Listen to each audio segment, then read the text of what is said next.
Bonjour, dans cette vidéo je vais vous présenter la suite de Héron. Je vais traiter quelques exercices donnant ses propriétés et je finirai par vous montrer comment on peut trouver une approximation d'une racine carrée d'un nombre positif par la méthode de Héron.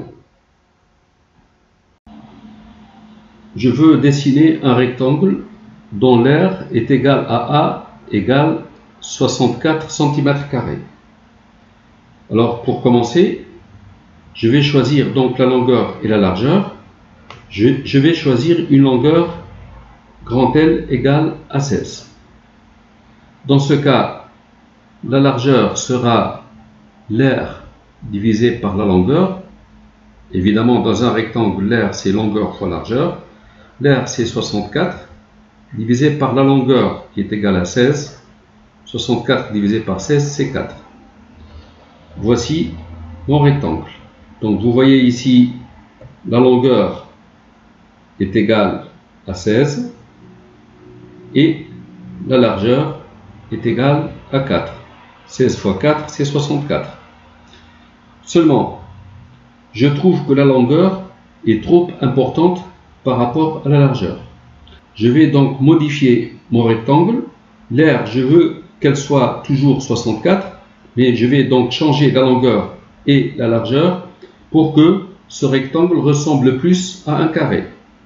Donc, je vais modifier la longueur. La nouvelle longueur sera une longueur L1. Si la nouvelle longueur c'est L1, l'ancienne sera L0 et ici la largeur sera L0. Donc ici L0 c'est 16, L0 c'est 4. Alors je vais prendre longueur L1 égale cette longueur plus cette largeur divisé par 2. Donc grand L0 plus L0 divisé par 2. C'est-à-dire 16 plus 4 divisé par 2, 20 divisé par 2 égale 10. Et la nouvelle largeur sera l'aire divisé par la longueur étant L1. L'aire, je veux que ce soit toujours 64, donc je conserve 64, divisé par la longueur L1, c'est 10, ça fait 6,4. Voici mon nouveau rectangle. Donc vous voyez ici, la longueur L1, c'est égal à 10, la largeur L1 est égale à 6,4. Et vous voyez que mon rectangle ressemble plus à un carré que le premier. Donc il est un peu plus carré. Je continue sur cette voie.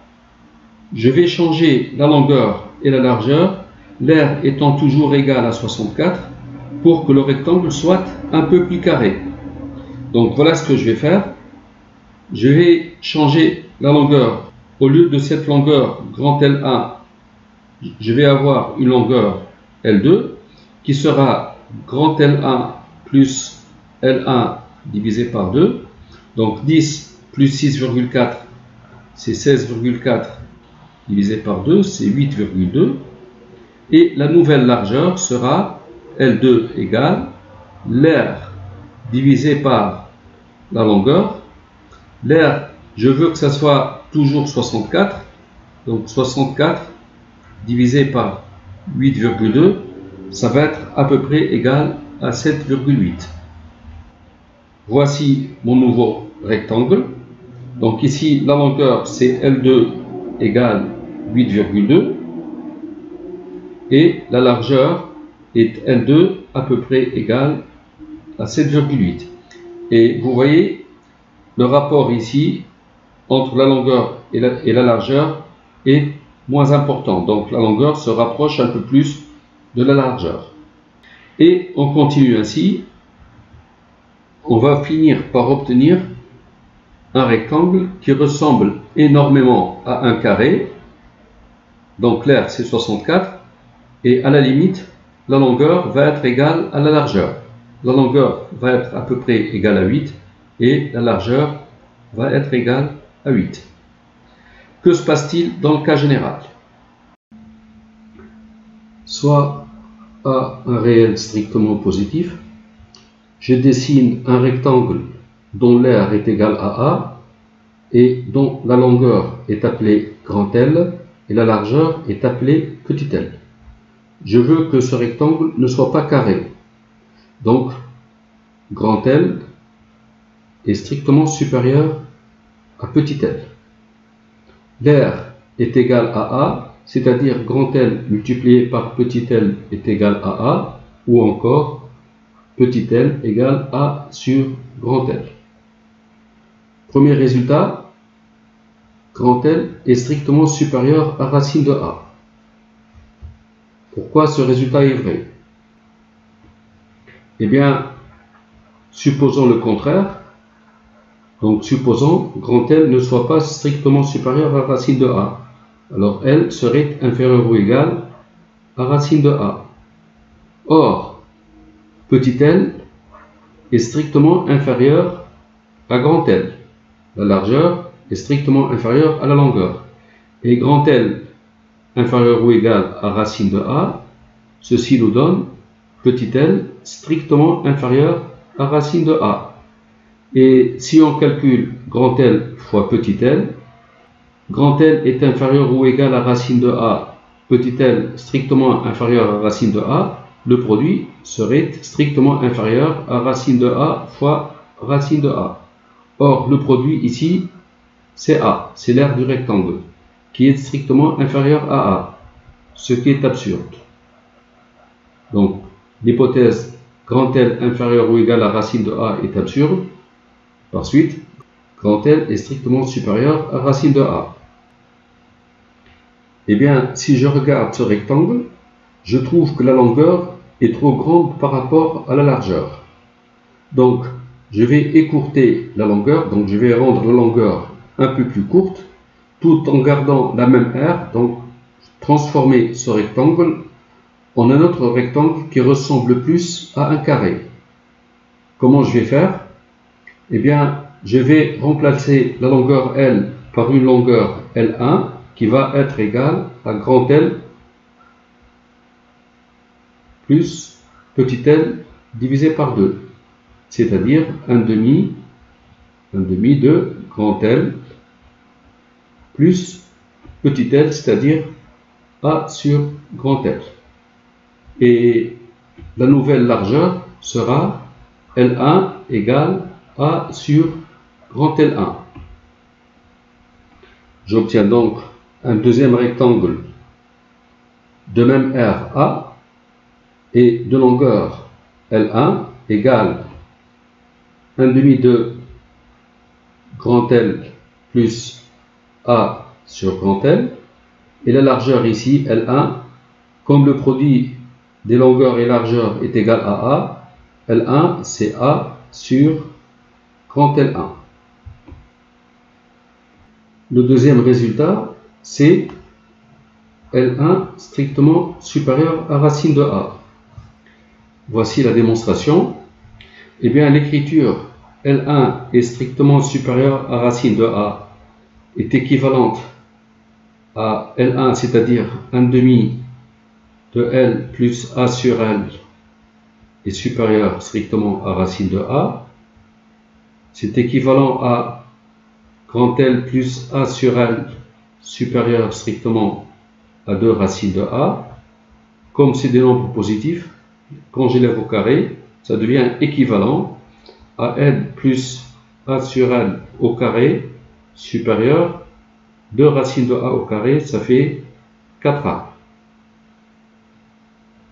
Je développe, j'obtiens L2, le double produit ici c'est 2A, plus A au carré sur L au carré, strictement supérieur à 4A, c'est-à-dire grand L2, 2A moins 4A c'est moins 2A, plus A au carré sur L au carré strictement positif, et cette écriture est équivalente à L moins A sur L au carré strictement positif. Ceci est un produit remarquable que voici. Cette écriture est vraie. Pourquoi elle est vraie?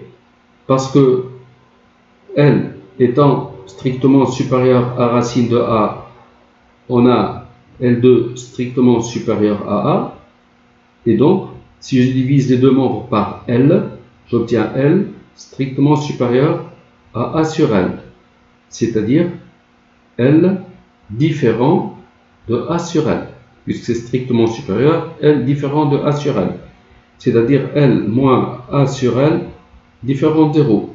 Ce nombre est différent de 0, son carré est strictement positif. Donc, comme ce carré est strictement positif, alors comme L moins A sur L au carré est strictement positif, et comme l'écriture L moins A sur L au carré strictement positif est équivalente à L1 strictement supérieur à racine de A, donc ceci strictement positif équivaut à L1 strictement supérieur à racine de A. Donc voilà, L1 est strictement supérieur à racine de A. Et dire grand L1 supérieur à racine de A, strictement, c'est dire que petit L1 est inférieur à racine de A, parce que le produit c'est égal à A. Et donc c'est dire que grand L1 est la longueur du rectangle et petit L1 c'est la largeur. Donc grand L1 ici, ça reste la longueur du rectangle. Donc vous voyez, j'avais un premier rectangle, j'ai changé les longueurs et largeurs de ce rectangle pour avoir un rectangle de même aire et qui soit plus carré, parce que j'ai écourté la longueur et donc la largeur est devenue plus grande, c'est-à-dire que ce rectangle ressemble plus à un carré. Je reproduis le même travail, donc ici je vais obtenir un autre rectangle de même aire, je veux que l'aire soit toujours A, et la longueur, ça va être 1/2 de L1 plus A sur L1, et la largeur sera L2 égale A sur grand L2, et ainsi de suite. Et à chaque fois que je fais ce travail, le rectangle devient plus carré. Et lorsqu'on va à l'infini, le rectangle finit par devenir carré. Je reproduis le travail autant de fois que je veux. Là, c'est le rectangle initial. Là, c'est la première étape. Et puis, on arrive à une énième étape pour obtenir un rectangle toujours de même aire, A, et une étape N. Ça va nous donner une longueur Ln ici, c'est la énième étape, et une largeur petite ln, et le produit grand Ln fois Ln égale petit a. Ça, c'est l'étape numéro n. L'étape suivante, je vais obtenir une longueur Ln plus 1 et une largeur Ln plus 1. Eh bien, Ln plus 1 ici, la longueur, d'après le même raisonnement, ça va être 1/2 de grand Ln plus A sur Ln. Et si on va à l'infini, on va arriver à une situation limite où le rectangle devient un carré d'aire A. Et un carré dont l'aire est égale à A, la longueur et la largeur sont égales et chacune est égale à racine de A. Donc, si je considère cette longueur Ln, eh bien, elle suit la relation de récurrence Ln plus 1 égale 1/2 de Ln plus A sur Ln, avec la première longueur, c'est L, ici, ou on peut l'appeler L0, qui est supérieur à racine de A, strictement. Donc on arrive à la situation où L0 est strictement supérieur à racine de A, ça c'est l'état initial, et la relation de récurrence Ln plus 1 égale 1/2 de Ln plus A sur Ln. Eh bien, cette suite de longueur ici, sa limite va être égale à racine de A. Donc la limite, quand n tend vers plus l'infini de Ln, va être égale à racine de A. Eh bien, pour conserver les notations habituelles, je vais poser un, la suite définie par u0 strictement supérieur à racine de A, et un plus 1 égale 1/2 de un plus A sur UN. Et bien la limite de cette suite va être égale à racine de A, et ça va faire l'objet de l'exercice qui va suivre. Et cette suite, c'est la suite de Héron. Voici l'exercice en question. Soit A un réel strictement positif, f la fonction définie sur 0 plus l'infini par f de x égale 1 demi de x plus a sur x, soit u la suite définie sur n par u0 strictement supérieur à racine de a, et un plus 1 égale f de un. Donc un plus 1 égale f de un, c'est 1 demi de un plus a sur un. Donc c'est la suite de Héron. Alors, première question, petit a. Montrer que pour tout x strictement positif, distinct de a, f de x est strictement supérieur à racine de a. Pour cela, je vais étudier les variations de la fonction f pour x strictement positif. La dérivée de f en x, c'est 1 demi. La dérivée de x, c'est 1. La dérivée de a sur x, c'est moins a sur x au carré. C'est 1 demi.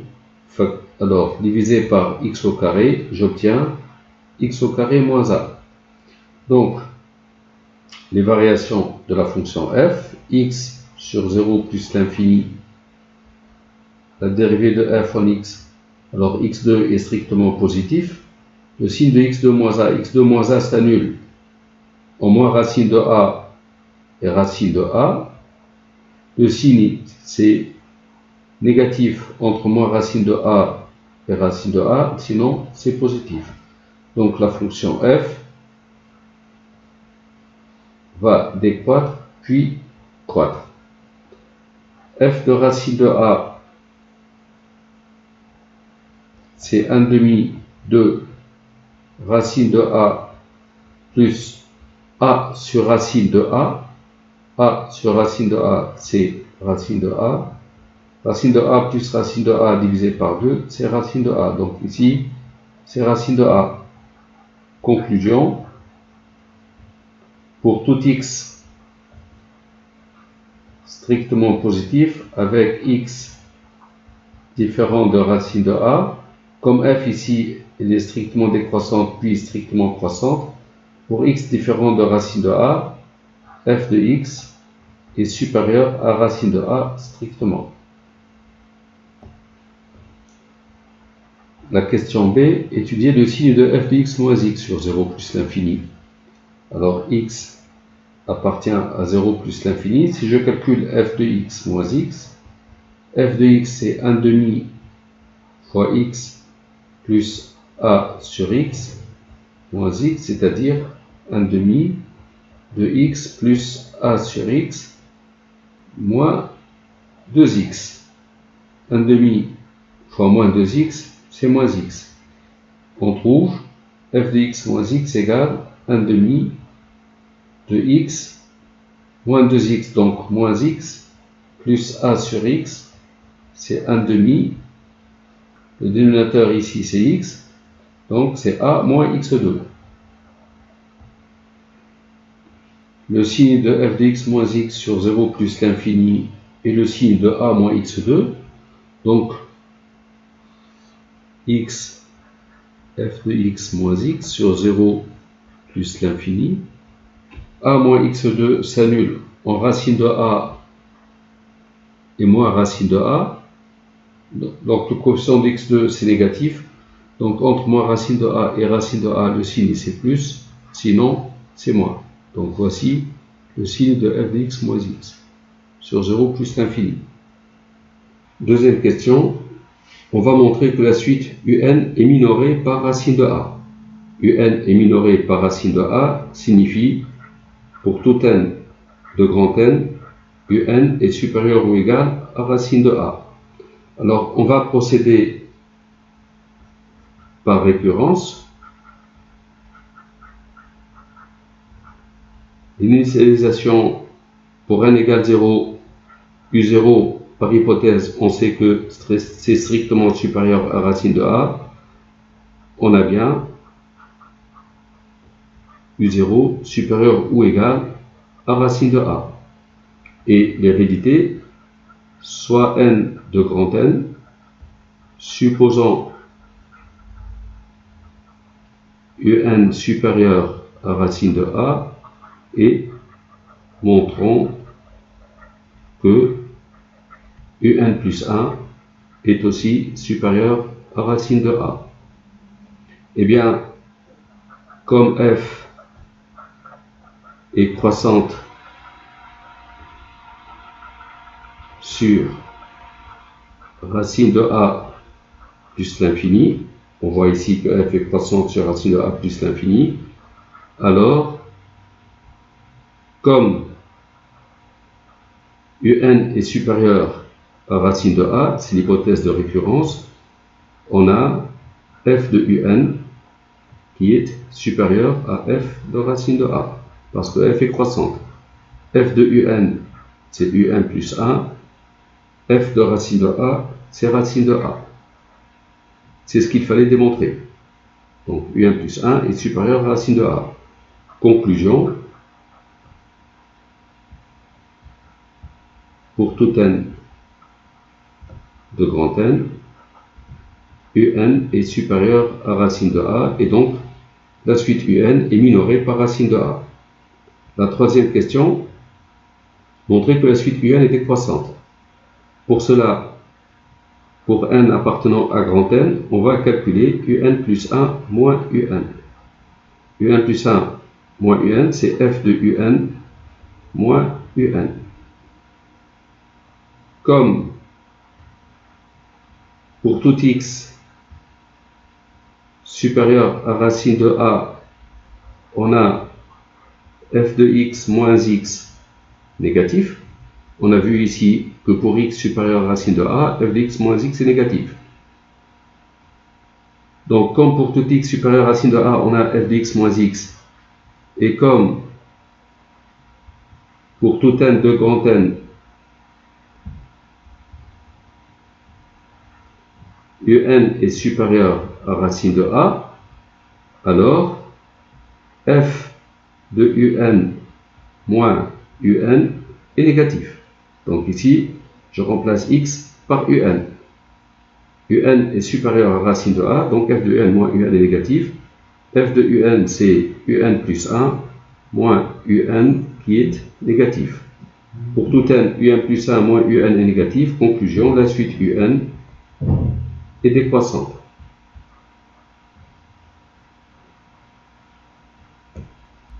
La quatrième question, montrer que la suite un converge vers racine de A. Déjà, la suite un étant décroissante est minorée par racine de A, donc un converge.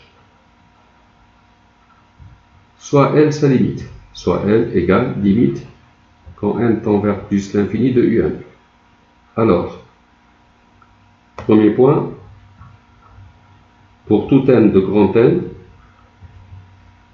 on a un plus 1 qui est égal à f de un. Deuxième point, on sait que un converge vers L. Troisième point, comme pour tout n de grand N, un est supérieur à racine de A, alors la limite est supérieure à racine de A. Enfin, la fonction f est continue sur A plus l'infini, sur racine de A plus l'infini, donc f est continue en L, donc la limite L vérifie L égale f de L. Et on sait que l'équation f de x égale x ou f de x moins x égale 0 admet une seule solution qui est racine de A. L égale f de L, donc L égale racine de A. Conclusion, limite quand n tend vers plus l'infini de un, c'est racine de a, c'est le résultat prévu dans les préliminaires. Je vais prendre a égale 2. Dans ce cas, f de x, c'est 1/2 multiplié par x plus 2 sur x. Eh bien, on va avoir la limite quand n tend vers plus l'infini de un qui va être égale à racine de 2. A égale 2, limite de un, c'est racine de a, donc racine de 2. Comme limite, lorsque x tend vers plus l'infini de f de x moins 1/2 de x est égal à la limite lorsque x tend vers plus l'infini, alors f de x moins 1/2 de x, c'est 1 sur x qui est égal à 0, alors la droite d'équation y égale 1/2 de x est asymptote à la courbe de f en plus l'infini. Voici la courbe de la fonction f pour a égale 2. Elle décroît de 0 jusqu'à racine de 2. L'image de racine de 2, c'est racine de 2. Puis elle croît. La droite d'équation y égale 1/2 de x est asymptote. Et je trace la droite d'équation y égale x. Alors pour x entre 0 et racine de 2, la courbe est au-dessus de la droite y égale x. Parce que f de x moins x est positif, donc f de x est supérieur à x. Et sur racine de 2 plus l'infini, f de x moins x est négatif. La courbe est en dessous de la droite d'équation y égale x. J'ai pris u0 égale 4. C'est supérieur à racine de 2. U1, c'est f de u0. Donc, je vais chercher f de u0. Je trace cette droite et j'obtiens ici, par image, f de u0, c'est u1. u2, c'est f de u1. Pour chercher f de u1, je dois porter u1 sur l'axe des abscisses. Comme j'ai tracé la droite d'équation y égale x, donc ici, je trouve ce point que je porte sur l'axe des abscisses. Je trouve u1 ici. u2, c'est f de u1. Donc je cherche f de u1. Je trouve u2 ici. u3, c'est f de u2. Donc je dois porter u2 sur l'axe des abscisses. Voici u2 sur l'axe des abscisses. F de u2, ça va être u3.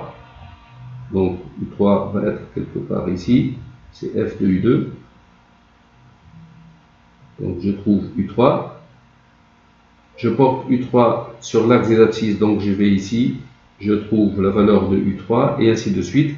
Et donc je vois que la suite un est décroissante et que sa limite c'est racine de 2. J'ai u0, son image ici, ça me donne la valeur de u1. Je porte u1 sur la droite d'équation y égale x. Son image ici, ça me donne la valeur de u2. Je porte u2 sur la droite d'équation y égale x. Son image ici, sur la courbe, ça me donne u3. Je porte u3 sur l'axe des abscisses. Son image ici, ça me donne u4 et ainsi de suite. Donc vous voyez que la suite un est bien décroissante et elle converge vers racine de 2. Je vous propose de voir d'une autre manière graphique la suite de Héron. Alors la suite de Héron est définie par u0 supérieur strictement à racine de a, où a évidemment est un réel strictement positif, et la relation de récurrence un plus 1 égale 1/2 de un plus a sur un. Alors pour n quelconque, je calcule un plus 1 moins un, je trouve. Alors un plus 1, ici le dénominateur commun c'est un, et ça devient un au carré plus a, et que je divise par 2, moins un. Je trouve, dénominateur commun c'est 2 un au carré plus a moins 2 un au carré, c'est-à-dire un au carré moins 2 un au carré, c'est moins un au carré plus a divisé par 2 un, ou encore, je mets moins a en facteur, ça devient un au carré moins a divisé par 2 un.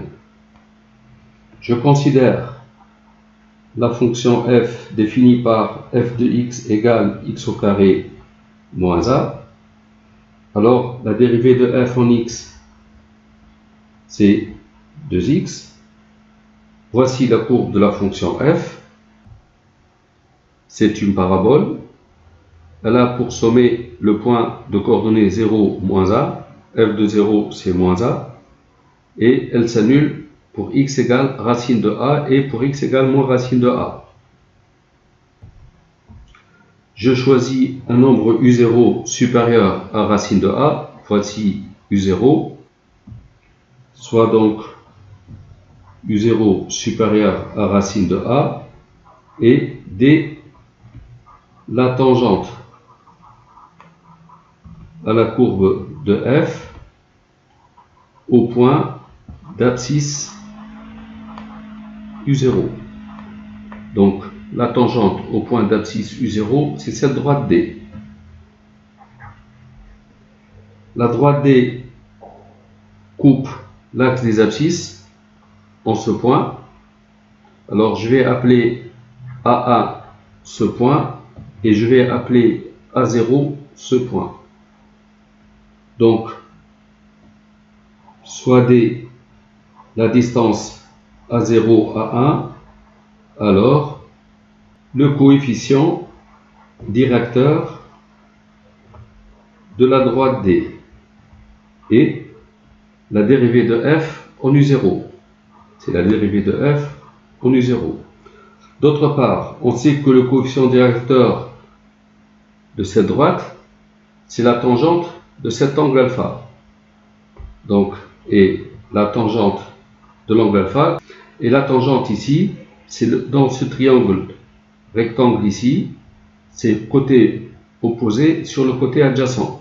Le côté opposé ici, c'est f de u0, puisque là c'est u0, ici c'est f de u0, donc c'est f de u0 divisé par le côté adjacent, c'est la distance d.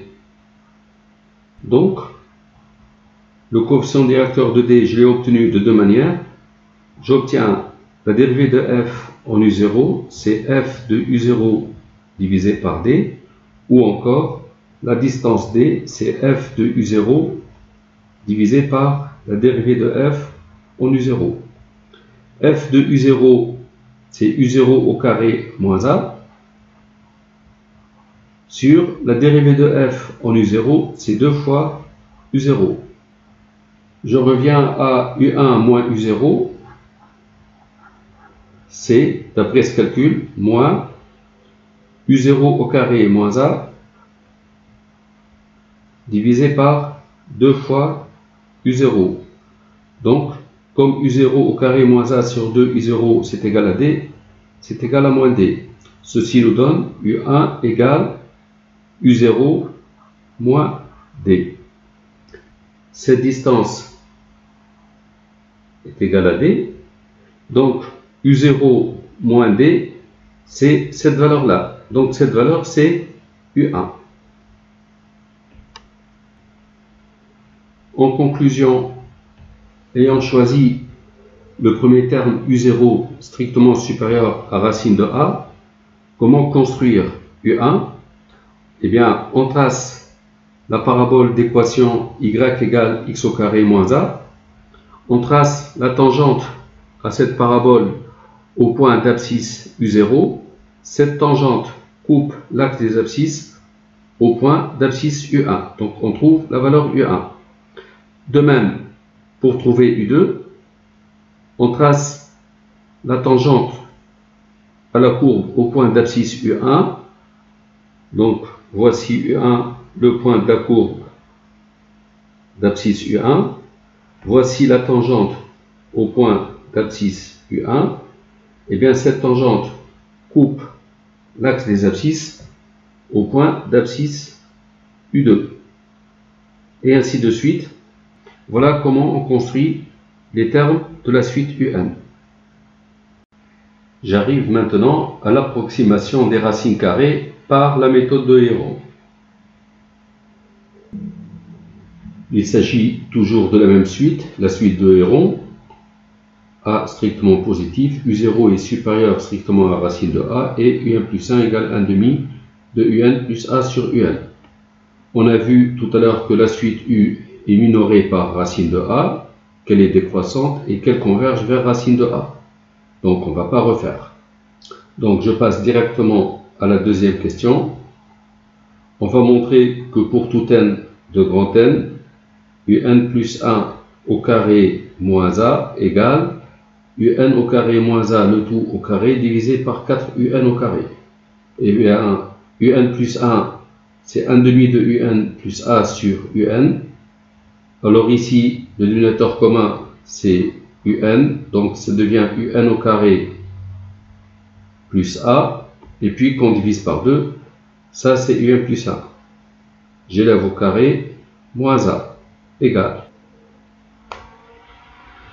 UN au carré plus A au carré, c'est UN puissance 4, plus 2A UN au carré plus A au carré, divisé par 2 UN au carré, c'est 4 UN au carré, moins A, donc ici, moins 4 A UN au carré. Je trouve sur 4 UN au carré, UN puissance 4, plus 2A UN au carré moins 4A UN au carré, c'est moins 2A UN au carré, plus A au carré. Et là, je vois un produit remarquable, justement, c'est UN au carré moins A au carré sur 4 UN au carré, ce qui répond à la question. La question B. Montrer que UN plus 1 moins racine de A est inférieur à 1 sur 2 racine de A fois UN moins racine de A au carré. Eh bien, on calcule UN plus 1 moins racine de A. Je multiplie par l'expression conjuguée. Donc ici, c'est UN plus 1 plus racine de A. Le numérateur, c'est UN plus 1 moins racine de A multiplié par UN plus 1 plus racine de A. J'obtiens UN plus 1 au carré moins A divisé par UN plus 1 plus racine de A. Comme UN plus 1 au carré moins A, c'est UN au carré moins A au carré sur 4 à 2, on obtient UN plus 1 moins racine de A égale, donc je remplace ici. Alors j'écris d'abord UN plus 1 plus racine de A, et UN plus 1 au carré moins A, c'est UN au carré moins A au carré sur 4 UN au carré. Et c'est égal à, alors le dénominateur c'est UN plus 1 plus racine de A multiplié par 4 UN au carré. Ici, UN au carré moins A au carré. Alors UN au carré moins A, c'est UN moins racine de A multiplié par UN plus racine de A. Le tout qui est élevé au carré, et bien que voici. Dans la réponse, je veux démontrer que c'est inférieur à ce nombre. Donc, je vois dans la réponse UN moins racine de A au carré. Donc, je ne touche pas à ce facteur. Je vais montrer que tout le reste est inférieur à 1 sur 2 racine de A. Pour cela, je regarde ce quotient ici.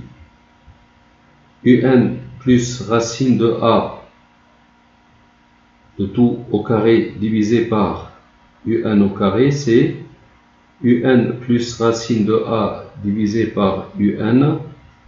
Le tout au carré, c'est UN sur UN1 plus racine de A sur UN, le tout au carré. Bon, comme UN est strictement supérieur à racine de A, alors 1 sur UN est inférieur à 1 sur racine de A, et donc racine de A sur UN est inférieur à racine de A sur racine de A, et c'est 1. et j'obtiens 1 plus racine de a sur un, j'ajoute 1 ici, qui est inférieur à 2, et donc 1 plus racine de a sur un au carré, qui est inférieur à 4. Par ailleurs, la suite un est minorée par racine de a, donc un plus 1 est supérieur à racine de a. J'ajoute racine de a, un plus 1 plus racine de a est supérieur à 2 racines de a, et je passe à l'inverse, comme tous les nombres sont positifs, 1 sur un plus 1 plus racine de a devient inférieur à 1 sur 2 racines de a. Conséquence, eh bien, un plus racine de a au carré sur un au carré qui est égal à ce nombre qui est inférieur à 4, on a ça déjà, donc ce nombre est inférieur à 4. On a aussi 1 sur un plus 1 plus racine de a qui est inférieur à 1 sur 2 racines de a. En effectuant des produits, j'obtiens un plus racine de a au carré divisé par un plus 1 plus racine de a multiplié par un au carré qui est inférieur 2 sur racine de a. Il reste ce nombre, donc je multiplie par un moins racine de a au carré sur 4, donc un moins racine de a au carré fois ce nombre, c'est-à-dire un plus racine de a au carré divisé par un plus racine de a, un plus 1 plus racine de a multiplié par 4 fois un au carré qui est inférieur à 2 sur racine de a. Alors j'ai multiplié par un moins racine de a au carré et j'ai divisé par 4. Tout ce nombre c'est un plus 1 moins racine de a. un plus 1 moins racine de a, c'est tout ce nombre qui est inférieur à un moins racine de a, le tout au carré sur, je simplifie par 2 ici, je trouve 2 racines de a, ce qui répond à la question. Dans la question C, donc la question de C, on va prendre a strictement supérieur à 1. Montrer que si un moins racine de a est inférieur à 10 puissance moins p, alors un plus 1 moins racine de a va être inférieur à 10 puissance moins 2p. Pourquoi ceci est vrai? Eh bien, on a un plus 1 justement moins racine de a, on sait que c'est inférieur à 1 sur 2 racine de a fois un moins racine de a au carré. Premièrement, un moins racine de a, on sait que c'est inférieur à 10 puissance moins p. Donc, si j'élève au carré ici, donc un moins racine de a au carré est inférieur, 10 puissance moins p au carré, c'est 10 puissance moins 2p. Deuxièmement, a est strictement supérieur à 1.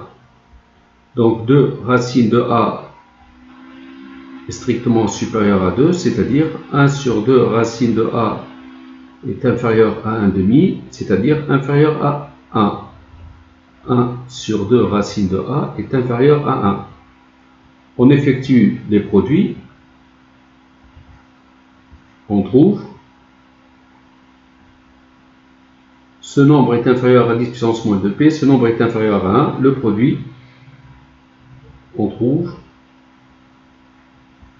un moins racine de a au carré multiplié par 1 sur 2 racine de a qui est inférieur à 10 puissance moins 2p multiplié par 1. Comme un plus 1 moins racine de a est inférieur à ce nombre, Par suite, on obtient U1 plus 1 moins racine de A, qui est inférieur à un nombre inférieur à 10 puissance moins 2b, donc inférieur à 10 puissance moins 2b. Dans la troisième question, on va prendre U0 égale 3 et A égale 7. Donc la suite est définie par U0 égale 3 et UN plus 1 égale 1 demi de UN plus A égale 7 sur UN. Donc on a bien U0 supérieur à racine de A. U0 c'est 3 qui est supérieur à racine de A, donc racine de 7. Pourquoi 3 est supérieur à racine de 7? Pour les comparer, comme c'est des nombres positifs, on compare leur carré. 3 au carré c'est 9 qui est supérieur à 7. Donc 3 est supérieur à racine de 7. Premier point, je veux encadrer U0 moins racine de 7. Alors U0 moins racine de 7, c'est 3 moins racine de 7. Déjà, je sais que racine de 7 est entre 2 et 3, car quand j'élève au carré, 4 est inférieur à 7, inférieur à 9.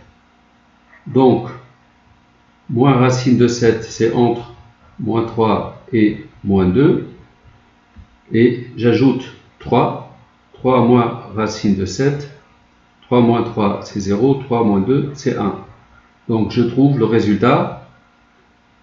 U0 moins racine de 7 entre 0 et 1. Je passe à U1 moins racine de 7. Je veux trouver un encadrement.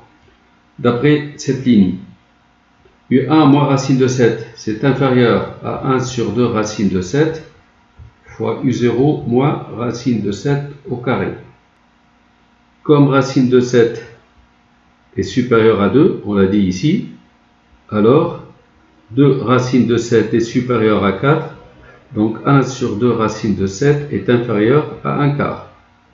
Et on sait que U0 moins racine de 7 est inférieur à 1, positif. Donc U0 moins racine de 7 au carré est entre 0 et 1. On effectue les produits. Donc ce nombre est inférieur à 1 quart, ce nombre est inférieur à 1, c'est des nombres positifs. J'obtiens 1 sur 2 racine de 7 fois U0 moins racine de 7 au carré, qui est inférieur à 1 quart. Et c'est positif. Donc U1 moins racine de 7 est inférieur à ce nombre, qui est inférieur à 1 quart. J'obtiens U1 moins racine de 7, qui est inférieur à 1 quart. Et c'est un nombre positif. L'étape suivante, je passe à U2 moins racine de 7. U2 moins racine de 7, c'est inférieur à 1 sur 2 racine de 7, facteur de U1 moins racine de 7 au carré. U1 moins racine de 7 est inférieur à 1 quart, et c'est positif. Donc, U1 moins racine de 7 au carré est inférieur à 1 16e, c'est positif. Sachant que 1 sur 2 racine de 7 est inférieur à 1 quart et positif, on obtient U1 moins racine de 7 au carré divisé par 2 racine de 7 qui est inférieur à 1 16e fois 1 quart, c'est-à-dire 1 sur 4 puissance 3, et c'est positif, c'est-à-dire 0 est inférieur. Alors, U2 moins racine de 7 inférieur à ce nombre qui est inférieur à 1 sur 4 puissance 3.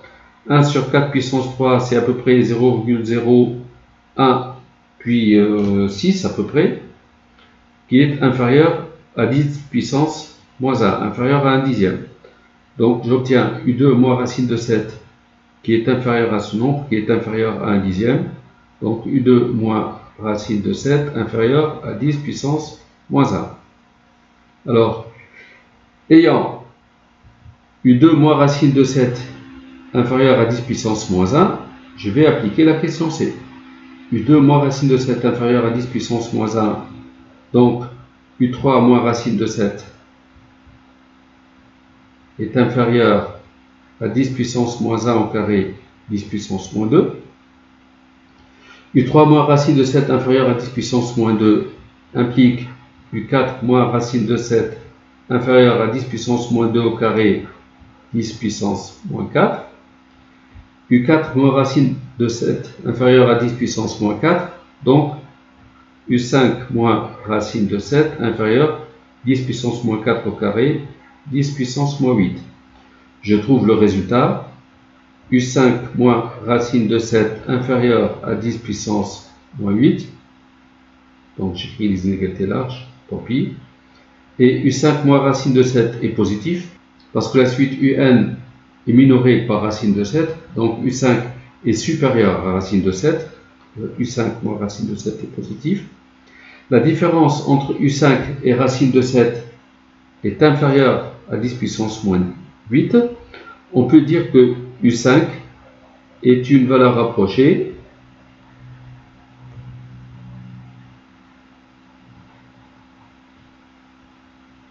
de racine de 7 à 10 puissance moins 8 près.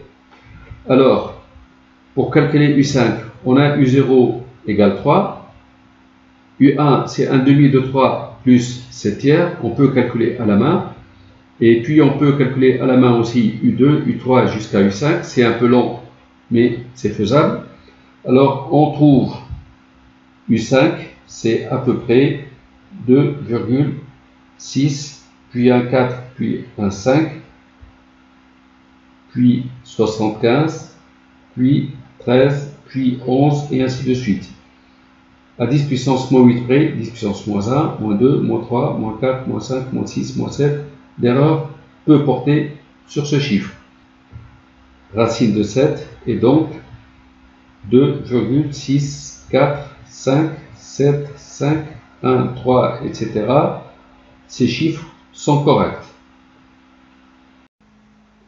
Enfin, j'ai écrit un petit programme en Python ici qui me donne les 5 premiers termes de la suite U. Donc U0 c'est 3 et UN plus 1 c'est 1 demi de UN plus 7 sur UN. Donc ici U5 me donne une valeur rapprochée de racine de 7 à 10 puissance moins 8 près. C'est la fin de la vidéo. Merci d'avoir suivi.